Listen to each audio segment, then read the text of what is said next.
찬양 감사합니다.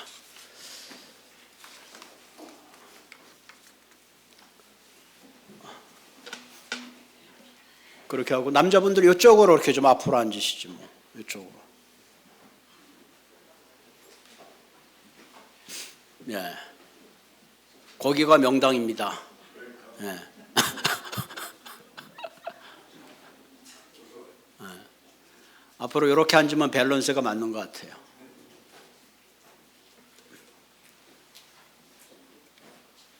오늘 설교 제목이 두려워하지 말고 믿기만 하라. 사실은 멈추게 하시는 예수님, 그런 소제목으로 말씀을 나누려고 합니다. 요즘 시대는 뭐든지 빨라야지 살아남습니다. LA 식당을 갔더니 식당에다가 K-스피드 해놔서 저게 뭐지? 그때 음식을 시키면 금방 나온다 이거예요. K-스피드. K-스피드, S-P-E-D. 그래서 음식점도 빨라야 되는구나, 그죠? 음식을 시켰는데 막 음식이 나오지 않으면 반찬 다 집어먹고 막 몸을 비틀고 난리가 나죠. 그래서 사실은 그 눈치 빠른 주인은 빨리 음식을 갖다 줘요. 음식을 시키면 음식이 후딱 나와야 돼요. 요즘 아이들도 음식 사러 가서 기다리는 아이들 없어요. 전화로 딱 오더 해가지고 가가지고 자기 이름 가지고 픽업 딱 해가지고 와요. 우리 같은 사람만 오더해놓고 한참 기다리고 언제 나오나 들여다보고 있지, 다 전화기로 주문해가지고 자기 이름을 가지고 다 그냥 가지고 가요. 근데 이처럼 우리가 모든 것이 빠르다고 좋은 건가? 또 그런 건 아니에요. 때로는 우리의 인생은 마라톤과 같아서 때로는 숨고르도 필요하고 가다가 잠시 멈추는 것도 필요해요. 우리가 인생을 내 목표와 성공을 위해서 막 달려가다 보면 뭔가 다 이룬 것 같은데 사실 돌아보면 뭔가 중요한 걸 놓친 그런 아쉬움이 있는 인생을 살 때가 참 많이 있어요. 여러분, 산행을 할 때 산꼭대기에 열심히 가다가 내려올 때는 이제 천천히 오다 보면 여기 이렇게 이런 곳이 있었네, 이렇게 이쁜 꽃이 있었네, 지나친 것을 우리가 보게 되죠. 영국의 벨베스트라는 곳에 사는 노동자가 있었습니다. 이분은 가난했지만 그 마음의 꿈을 갖고 있었어요. 언젠가 내가 미국으로 이민 가서 뉴욕에 가서 살아야 되겠다. 그래가지고 열심히 일을 해가지고 7 가정 식구들이 탈 만한 뱃삭을 준비했습니다.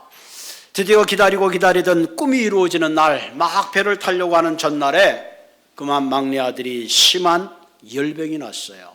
그 열이 가라앉지가 않는 거예요. 근데 불행하게 그 열병이 전염이 되는 거라 도저히 배를 탈 수가 없었습니다. 배는 떠나가고 집으로 돌아오면서 자신이 그토록 애를 썼던 꿈이 산산조각이 나는 거예요. 하나님, 어찌하여 나의 노력을 이렇게 허무하게 만드십니까? 우리 가족이 그동안 열심히 일해서 지금 저 배를 타고 가야 되는데 하필이면 아들이 아파가지고 왜 이렇게 된 걸까요? 허무한 마음으로 집으로 돌아왔다고 합니다. 그런데 그 가족이 놓친 배가 다름 아닌 1600명의 사상자를 낸 타이타닉호였다, 그런 이야기가 있습니다. 여러분, 우리의 인생을 살 때 다른 사람보다 한 걸음 앞서가는 것이 반드시 성공하는 건 아니에요. 우리의 삶이 바른 방향을 향하여 달려가야 됩니다. 하나님이 함께하는 삶을 살아갈 때에 우리 인생에 맺는 아름다운 열매가 있는 줄로 믿습니다. 여러분, 우리가 인생의 길을 가다 보면 때때로 하나님께서 우리의 인생을 멈추게 하실 때가 있습니다. 그때 우리는 이런 걸 알아야 돼요. 왜 하나님께서 내가 가는 길을 잠시 멈추시게 하시는가? 우리의 길을 멈추시게 하시는 하나님의 특별한 계획과 섭리가 있어요. 오늘도 예수님께서 막 길을 가시는데 멈추게 한 사건이 발생합니다. 예수님께서 거라사인의 지역에서 귀신을 내쫓으시고 많은 환자를 고치셨어요. 그리고 배를 타고 건너편에 가버나움이라는 지역으로 옮겨오셨습니다. 그 소식을 거라사의 지역에 있는 사는 사람들이 있고 제자들과 예수님이 걸어가는데 막 걸어갈 수 없을 정도로 많은 사람들이 밀치고 당기고 예수님 주위로 모여들었습니다. 그때에 회당 중에 하나인 야이로라는 이가 예수님의 발 앞에 엎드렸습니다. 오늘 마가복음을 한번 보십시다. 마가복음 5장 35절에서 43절입니다. 마가복음 5장 35절에서 43절까지 우리 한 절씩 한번 읽겠습니다. 아직 예수께서 말씀하실 때에 회당장의 집에 사람들이 와서 회당장에 이르되 당신의 딸이 죽었나이다. 어찌하여 선생을 더 괴롭게 하나이까?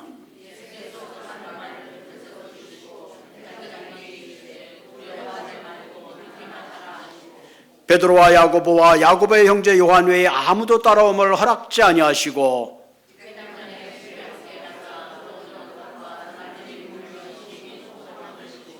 들어가서 그들에게 이르시되 너희가 어찌하여 떠들며 우느냐? 이 아이가 죽는 것이 아니라 잔다 하시니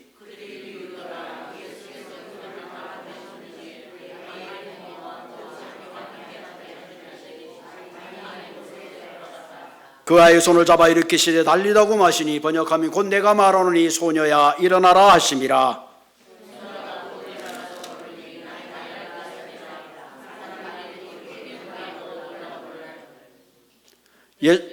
예수께서 이를 아무에게도 알지 못하게 하시고 그들을 많이 경계하시고 이에 소녀에게 먹을 것을 주라 하시니라.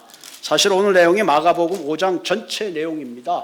그 중에 뒤에 있는 부분만 제가 읽었어요. 자, 예수님께서 지금 길을 가고 계시는데 가버나움 지역에서 많은 환자들이 예수님 주위로 모여들었습니다. 제자들과 함께 길을 가고 있는데 그때 바로 이 회당장 중에 하나인 야이로라는 사람이 갑자기 길을 가고 있는 예수님을 막아섰습니다. 성경에 그 발 아래 엎드렸다. 쉬운 얘기가 아니죠. 한 대낮에 누구냐면 회당장인데 야이로라는 사람이 회당장. 여러분 유대인들이 바벨론에 포로 있을 때에 그들은 말씀을 함께 나눌 수 있는 공간이 없었습니다. 그때 그때 생긴 그 미팅이 뭐냐면 공회당이라는 거예요. 근데 나중에 바벨론 포로에 돌아오면서 이 사람들이 곳곳에 그런 회당을 지어가지고 그곳에서 예배를 드리고 말씀을 나눴습니다. 그때 그것을 회당이라 그러는데 회당에는 세 가지의 직책의 사람이 있어서 하나는 하잔이라 그래서 회당의 그 주로 행정적인 업무를 관장하는 사람이에요. 그 다음에 있는 사람이 랍비, 우리가 많이 들었죠? 하나님의 말씀을 강론하고 가르치는, 성경을 가르치는 사람이에요. 그 다음 사람이 룰라라 그래서 회당장이에요. 그 회당의 전체 모든 업무를 관장하는 사람이에요. 그러니까 한마디로 이 회당장이라고 하면은 유대인들 가운데서 굉장히 명망이 있는 한마디로 영적 지도자예요. 그 시대 사회에 명예와 권세와 권위의 모든 것이 다 있는데 이 회당장이라는 사람이 예수님이 걸어가는 발 앞에 와서 엎드렸습니다. 그 이유가 뭐냐면은 자신의 12살 난 아이가 있는데 그저 이름 모를 병 때문에 거의 죽게 된 거예요. 여러분 아무리 사람이 사회의 체면에 있다 그래도 자식이 죽는다면 사실 무슨 짓을 해야 되는 게 부모의 입장이죠. 아마 이 회당장도 예수님의 소문을 들었을 것입니다. 앉은 병이를 일으키고 눈먼 자의 눈을 들이키며 모든 병을 고친 그분의 소문을 듣고 마지막 희망을 가지고 예수님의 발 앞에 엎드렸어요. 예수님, 우리 딸이 죽게 됐습니다. 저와 함께 우리 집에 가셔서 그 딸에게 손을 얹어 주십시오. 그러면 나을 것 같습니다. 예수님 입장에서 그렇게 그 회당장이라는 분이 자신의 발 앞에 와서 애원하니 그냥 따라가는 거죠. 그래, 갑시다. 그리고 함께 가고 있는 겁니다. 지금 열심히 가고 있는데 예수님의 발걸음을 멈추는 한 사건이 일어났어요. 오늘 본문에 보면 12해 동안 혈루병, 이쪽에 여인들의 하혈병 같은 겁니다. 한 해도 아니고 12해를 이 병을 앓았으니 그의 몸은 지금 만진창이가 되었고 얼굴은 하였고 오늘 성경을 보면 많은 의사를 찾아갔고 많은 약을 먹어봤지만은 재산은 다 탕진하고 아무 호염이 없습니다. 근데 이 여인이 예수님의 소문을 듣고 그래 예수님을 만나면 내가 고칠 수 있지 않을까 그렇게 해서 보통 군중 앞에 나타날 수도 없습니다. 막 부정하다 그래야 되기 때문에 이 여인이 슬그머니 그 많은 무리들 가운데 비집고 들어가서 예수님의 옷자락을 붙잡았습니다. 그 순간에 예수님은 자신이 느낄 수 있었어요. 갑자기 온몸에 힘이 생기고 그 병의 근원이 나음을 깨달았습니다. 32절에 보면 예수께서 이 일 행한 여자를 보려고 둘러보시니, 길을 가다가 예수님이 둘러봤어요. 그리고 물어봐, 누가 내 몸에 내 옷에 손을 댔구나. 제자들이 예수님 무슨 말 하세요? 여기 손을 댄 사람이 한둘이겠으면 그걸 어떻게 우리가 찾아냅니까? 그때 여인이 예수님 발 앞에 머리를 숙이면서 자신의 처지를 이야기합니다. 이만저만해서 내가 예수님 옷자락에 손을 댔습니다. 그때 보면 34절에 보면 예수께서 이르시되 딸아, 내 믿음이 너를 구원하였으니 평안히 가라. 내 병에서 놓여 건강할지어다. 아멘. 얼마나 놀라운 사건이지. 평생을 멸시가업대 살던 여자가 이제는 가족품으로 돌아갈 수 있게 됐고, 성전에도 들어갈 수 없던 불결한 여자가 이제 예배자로 소망 가운데 예배도 드릴 수 있게 되었습니다. 그런데 문제는 예수님과 함께 가던 회당장은 지금 급해 죽겠어요. 아니, 이 여인이 왜 예수님의 길을 막아가지고 지금 급해 죽겠는데, 정말로 설상가상으로 우리 딸이 죽게 됐는데 어떡하냐 걱정하고 있는데, 바로 그때 회당장의 집에서 하인이 급하게 쫓아옵니다. 그러고는 하얀 얼굴로 이렇게 말합니다. 회당장이여, 당신의 딸이 그만 죽었습니다. 야, 이 얼마나 청천벽력 같은 소식이에요. 그야말로 얼굴이 하얘졌습니다. 그 소리를 듣는 예수님이 그 회당장을 보고 하신 말씀이 두려워 말고 믿기만 하라. 이 말이 귀에 들어왔겠어요? 머리가 하얘져서 아무 생각, 무슨 소리 하시는지조차 이해하지 못했을 거예요. 근데 신기하게 오늘 본문을 보면 거기서 끝난 게 아니라 예수님이 회당장의 집에까지 갔다는 사건이에요. 어떻게 갔지? 나 같으면 그냥 돌아갔을 것 같아. 이거 죽었구나. 이제 그냥 소용없구나.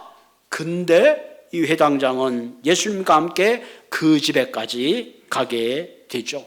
여러분, 사람이 너무 절망 가운데 있으면요, 아무 소리도 들리지 않아요. 우리가 인생을 살다 보면 여러분들이 때때로 막막한 경우를 경험합니다. 내가 준비하고 계획한 일들이 무슨 일인지 하나도 진천이 되지 않을 때가 많이 있어요. 내가 원하는 건 저건데, 마음은 급한데 오히려 내가 원하는 방향이 아닌 전혀 다른 방향으로 일이 터져서 어렵게 될 때가 있습니다. 회당장은 예기치 않은 여인의 등장으로 말미암아 그만 그의 딸이 죽고 말았어요.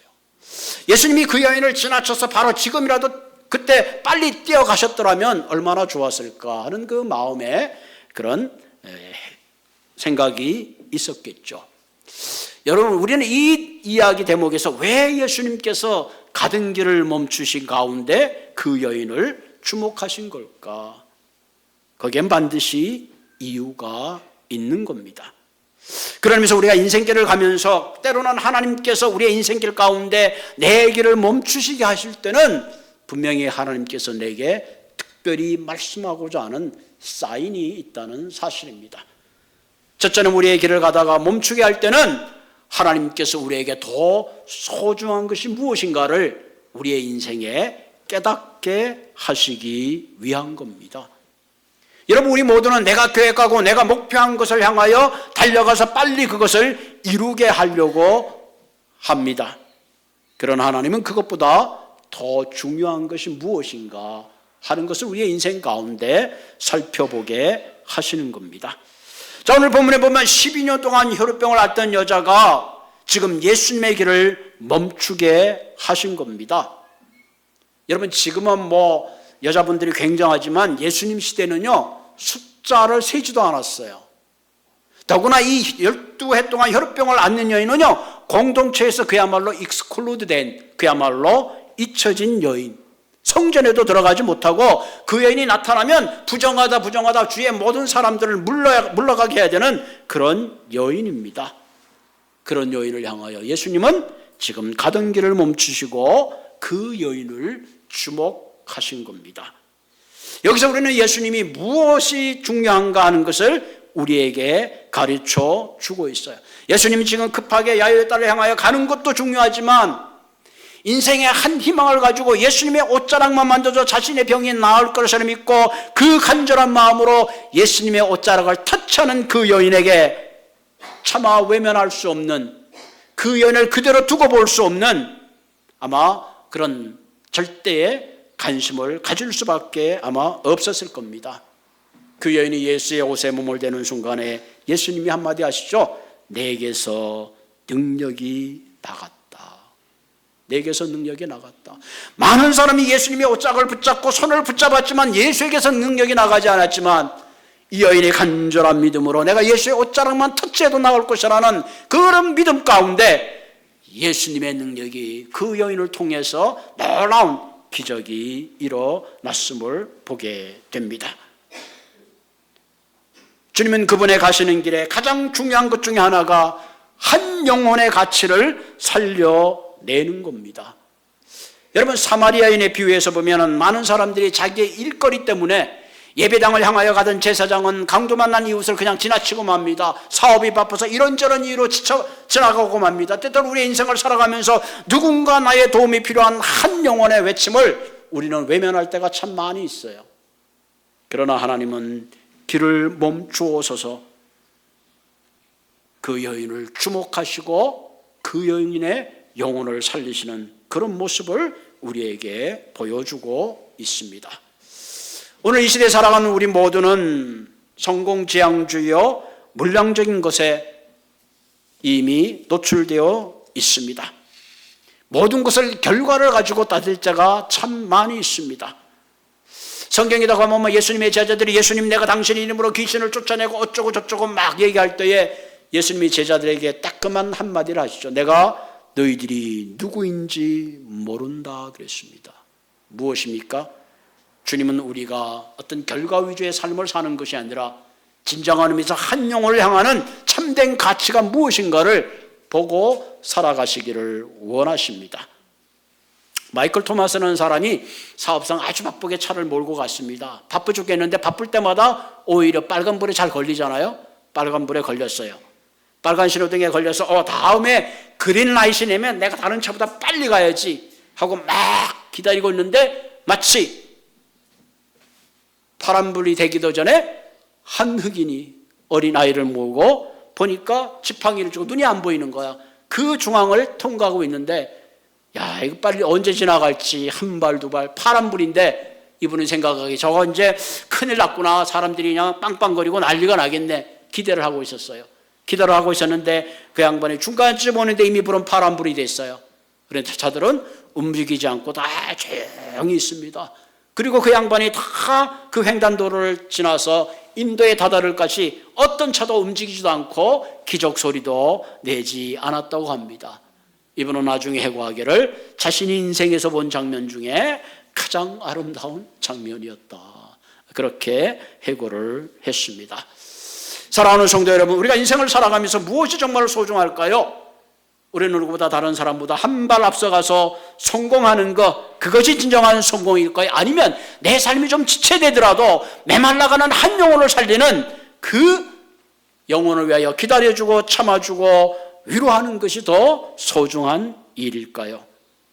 주님이 우리의 인생의 나를 멈추게 하실 때에 우리는 인생을 돌아보면서 혹 내가 한 영혼에 대한 사랑과 누군가 애타게 도움의 손길을 무시하며 달려오지 않았는지 생각해 보시기를 바랍니다.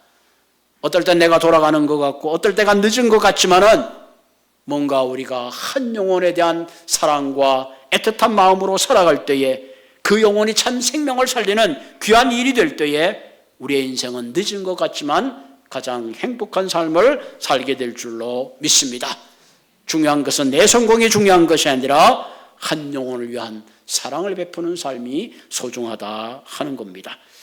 두 번째로 하나님께서 우리가 가던 길을 멈추게 하시는 중요한 이유가 있는데 그것은 뭐냐면 우리의 믿음을 업그레이드 시키기 위한 겁니다.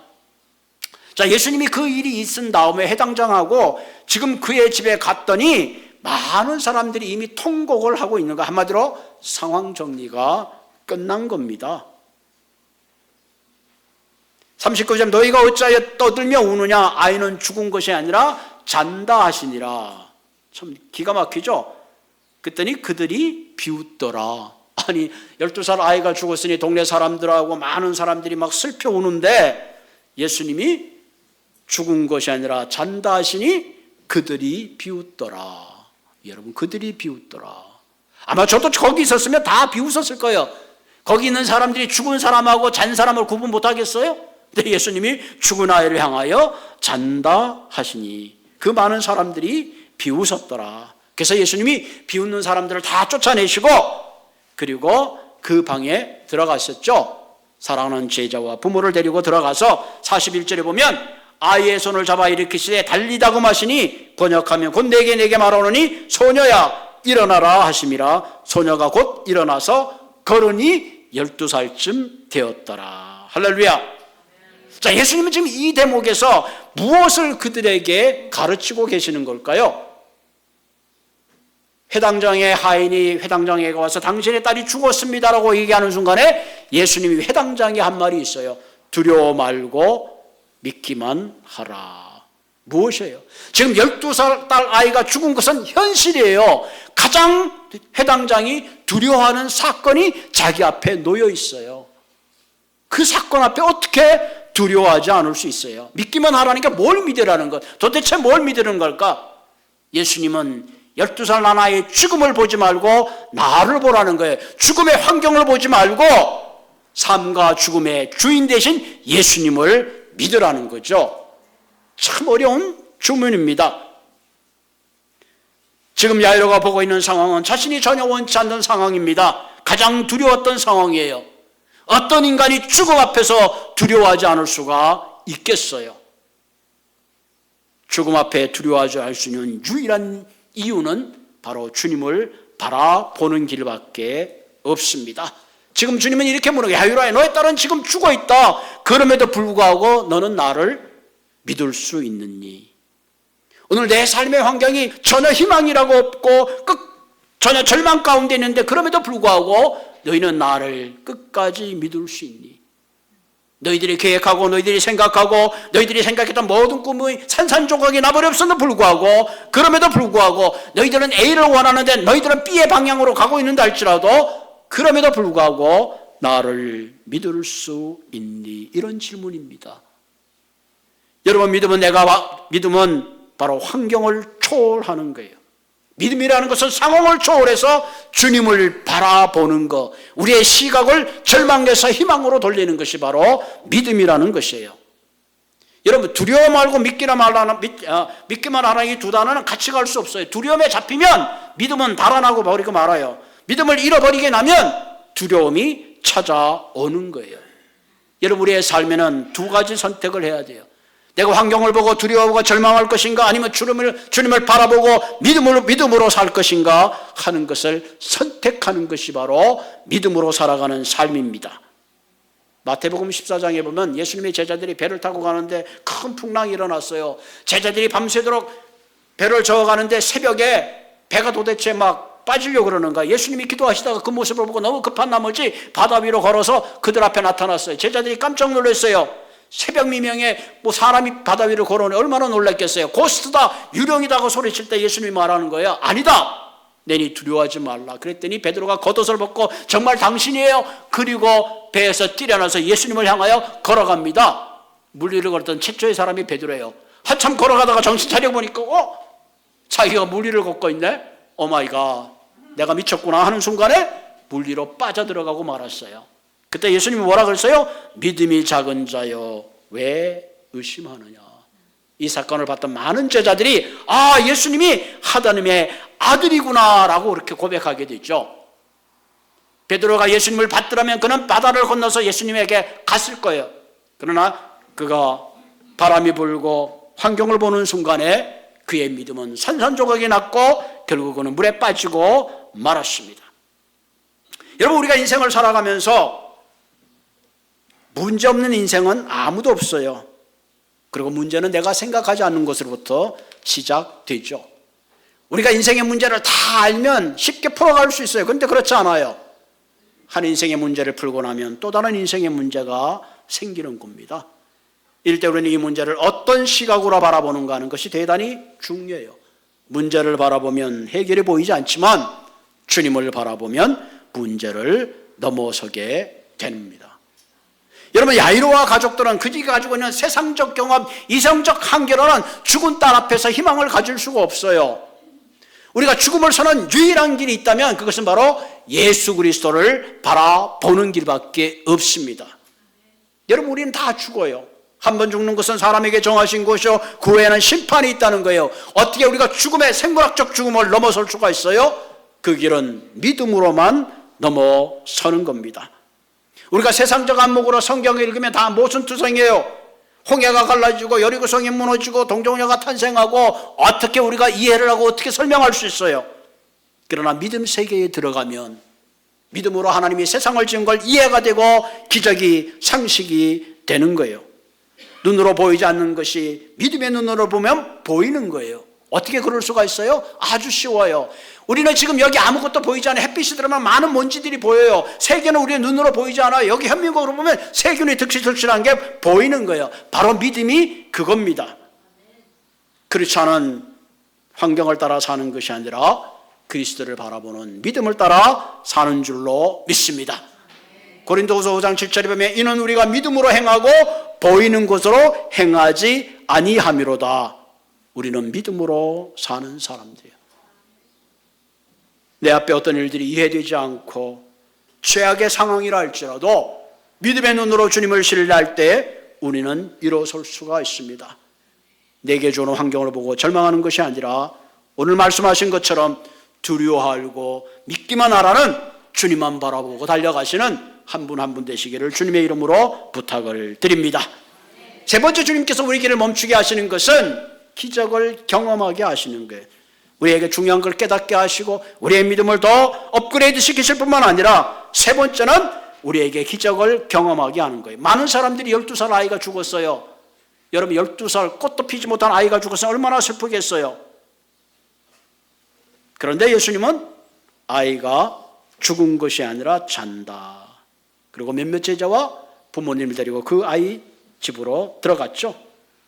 그 아이의 손을 잡고 달리다고 마시니 번역하면 곧 내가 말하노니 소녀야 일어나라 하십니다. 소녀가 곧 일어나 걸으니 나이가 12살이라 사람들이 크게 놀라더라. 이 달리다굼이라는 말은 아람어입니다. 예수님 당시는 이 아람어를 사용했어요. 달리다는 소녀여, 꿈은 일어나라. 여러분, 죽은 아이를 어떻게 일어나게 한단 말입니까? 불가능하죠. 그런데 예수님께서 소녀에게 일어나 걸으라 하는 순간에 즉시 일어나 걸었다. 뭐예요? 우리 인생으로는 도저히 할 수 있는 불가능한 모든 사람이 안 된다고 하고 모든 사람이 비웃었을 때에 주님은 죽음에 보는 각도가 우리랑 다르다는 거예요. 사라는 경수가 끊었음에도 불구하고 아들을 낳았죠. 어떻게 설명할 수 있을 거예요? 우리는 다 불가능하고 얘기할 때에 하나님은 가능하신 거죠. 만약에 혈우병 환자를 예수님이 고치지 않고 그냥 지나쳐서 조금 일찍 더 와가지고 야이로의 딸이 죽기 전에 예수님이 안수해서 만약에 야이로의 딸이 살았더라면 사람들은 뭐라 그래요? 아, 예수님이 저 환자를 살리시는 그런 능력이 있는 분이구나, 그렇게 생각할 겁니다. 그런데 예수님이 지금 죽은 자를 살리는 그 예수님 앞에 그들의 고백은 전혀 달랐어요. 모든 사람이 놀랐더라. 뭘 놀랐다는가? 아, 저분은 죽은 자를 살리는 하나님의 아들 예수인 것을 고백했습니다. 할렐루야. 우리의 인생길에서 모든 것이 중단되고 앞길이 보이지 않고 다른 사람 다 잘 되는 것 같은데 내가 고난 가운데 있는 것처럼 느껴질 때에 주님은 다시 말씀하십니다. 두려워 말고 믿기만 하라. 모든 사람이 불가능하다 그러고 모든 사람이 안 된다 그럴지라도 주님이 그에게 말씀하는 순간에 즉시로 눈을 떠서 일어나 앉았습니다. 우리가 살아가는 환경은 늘 변화무쌍합니다. 사람들은 자신의 이익을 따라 살아가요. 우리의 일생 동안 우리가 믿고 신뢰할 수 있는 분은 오직 예수 그리스도예요. 그분은 우리를 사랑하시면 끝까지 사랑하시고 그분의 약속은 변함이 없습니다. 혈루증 여인이 예수님의 옷자락만 만져도 내 병이 나을 것이라고 예수의 옷자락을 붙들었던 것처럼 이런 마음으로 살아갈 때에 예수의 능력을 경험하게 될 줄로 믿습니다. 그러면 오늘 이 말씀을 통해서 주님의 능력이 나의 능력이 되고 환경을 보고 두려워하는 것이 아니라 끝까지 포기하지 않으심으로 승리하시는 한 분 한 분 되기를 주님의 이름으로 부탁을 드립니다. 같이 기도하겠습니다. 오 하나님, 가던 길을 멈추시고 12년